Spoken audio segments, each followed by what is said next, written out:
Hi, I'm Tyrel Neidhardt. Donnie was my grandpa. You'll have to bear with me here, unlike Donnie, speaking in crowds isn't my thing. Donnie was the kind of guy, he didn't have to work at being a cowboy, it was instinct.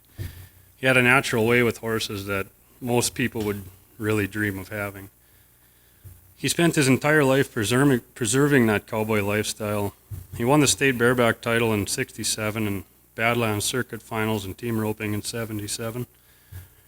Donnie didn't stop there. He put on ropings at the ranch for many years, some of which included team pennings and barrel races.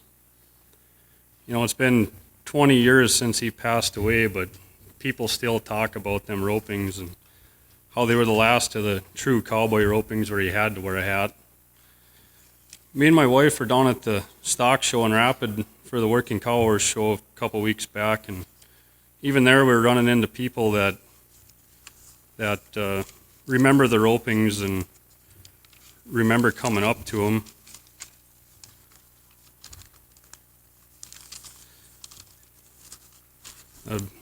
Donnie was also very invested in getting the youth into rodeo. When the dummy ropings were going on at the ropings at the place, he would stop the big roping to make sure them kids got seen. Hell, there were years he bought goats and a goat roping chute and had the kids a little more fun with that. When I was a kid, he took me down to Vegas a few times for the National Dummy Roping Championship. We traveled the rodeos all over the country. You know, it didn't matter how far it was only that far on the map.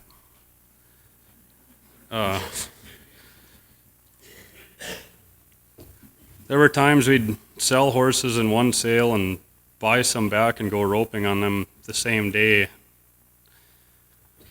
Ranching was Donnie's life. Rodeo was his passion.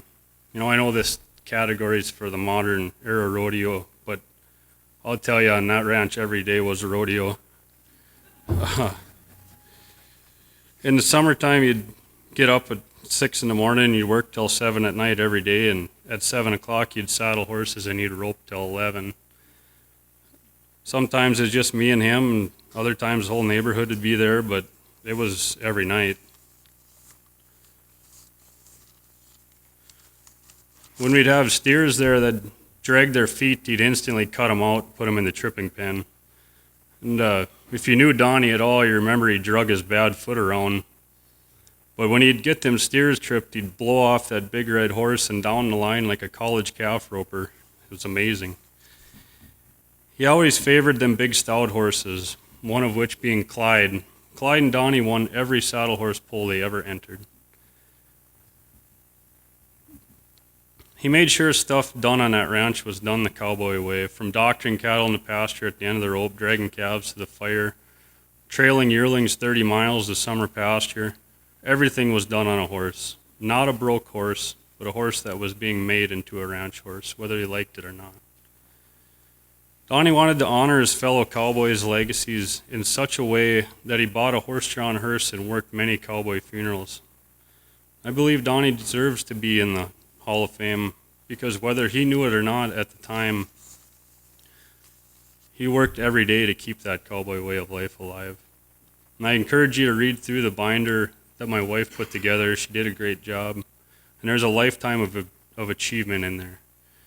You'll see some laughs too from a letter written by the Department of Interior responding to Donnie's well thought out plan to round up wild burros in the Grand Canyon National Park, to the letter from Philip Morris responding to Donnie's letter informing him that the Marlboro man had his spurs on upside down in the commercial. There's also information in there when he was selected to be a part of the rodeo team that went to Puerto Rico, and information from his time at the Jim Shoulders Rodeo School. You'll also see stories of him dropping off hay for local ranchers after a bad break and having cows put in his neighbors' barns after tough storms. That's the kind of guy he was. He looked out for his neighbors on the Knife River. He treated them like family. I really appreciate you taking the time to go through the information to get to know a cowboy that impacted so many people. Your consideration of Donnie into the North Dakota Cowboy Hall of Fame is a great honor to him and his family. I have a letter here from Paul Turney, who is a close friend of Donnie. Some of you might know him. He was all-around champion. When Paul heard Donnie was up for nomination, he didn't hesitate to send this. So Donnie was a huge supporter of rodeo. He put on one of the best ropings in the fall. We not only got to rope at good cattle, but we also had good conditions. He tried his best to get great prizes. He always tried to do what was best for the ropers. There was always a side of Donnie that would do new and adventurous things. When Brad started tripping steers, Donnie wanted to be a part of that, learning what it takes to get it done. He always had that don't give up spirit. The one thing I was most proud of Donnie for was he had me come up and speak at his church, knowing God made a difference in one's life. He knew there was a difference in mine, so he wanted to share that with the people of his community. Donnie was always considering others. Paul Turney. Hi, I'm Lyle Gjermundson. I hadn't really planned on doing any speaking this morning, but I had a lot of fun with Donnie. Donnie taught me a lot. I remember when I believe Sean, Donnie's son, and I suppose we were 8, 9 years old. I remember staying down there, and just that's when I got to know Donnie. It was always doing stuff with horses. He was involved with rodeos. I never remember him riding bareback horses, but my dad said he rode very well. I do remember him roping. I roped a lot of steers with him, went to a lot of ropings. He always, like Tyrel said, he always rode big horses. And if I didn't get my deli that first time, I wasn't trying anymore because I knew he would keep going. But anyway, Donnie was a cowboy. In the 60s, he was riding bareback horses. In the 70s and all along, he was team roping. Donnie basically was killed doing what he liked to do. He was tripping steers at the end. And so I think it'd be great to have Donnie in the Cowboy Hall of Fame. He very well deserves it.